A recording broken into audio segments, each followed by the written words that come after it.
Le cap sur un engagement pour la paix et la sécurité en Côte d'Ivoire, matérialisé ce jour par l'annonce de la destruction de plus de 23 000 armes légères. Bonne symbolique pour cette journée de destruction des armes légères. Frédéric Gorebi et Edith Nguessan nous en disent plus. Lancée par les Nations Unies en 2001, la Journée internationale de la destruction des armes légères est célébrée le 9 juillet de chaque année.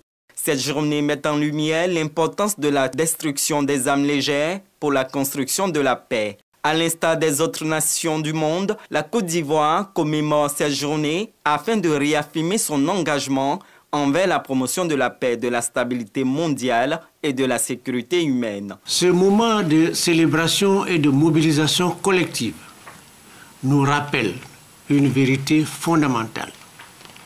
La prolifération incontrôlée des armes légères et de petit calibre représente une menace directe à la cohésion sociale, au fondement de la démocratie et au développement durable de nos sociétés. C'est pourquoi la Côte d'Ivoire s'est résolument engagée dans l'édification d'un environnement sécurisé. Ce plan national est exécuté par la Commission nationale de lutte contre la prolifération et la circulation illicite des armes légères et de petit calibre, à travers des politiques de contrôle et de prévention avec des résultats probants. Plus de 29 765 armes légères et de petit calibre ont été détruites depuis 2012. Ces armes ont été collectées, saisies ou volontairement remises dans le cadre de diverses opérations menées sur l'ensemble du territoire national. De 2014 à ce jour, 200 armureries, conteneurs sécurisés et boxes de sécurisation ont été construits ou réhabilités.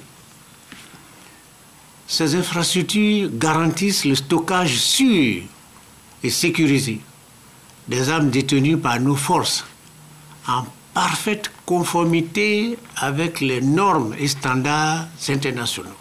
La célébration de la Journée internationale de la destruction des armes légères dans une conjoncture marquée par le terrorisme sous-régional, le gouvernement appelle à une mobilisation plus forte de la communauté internationale.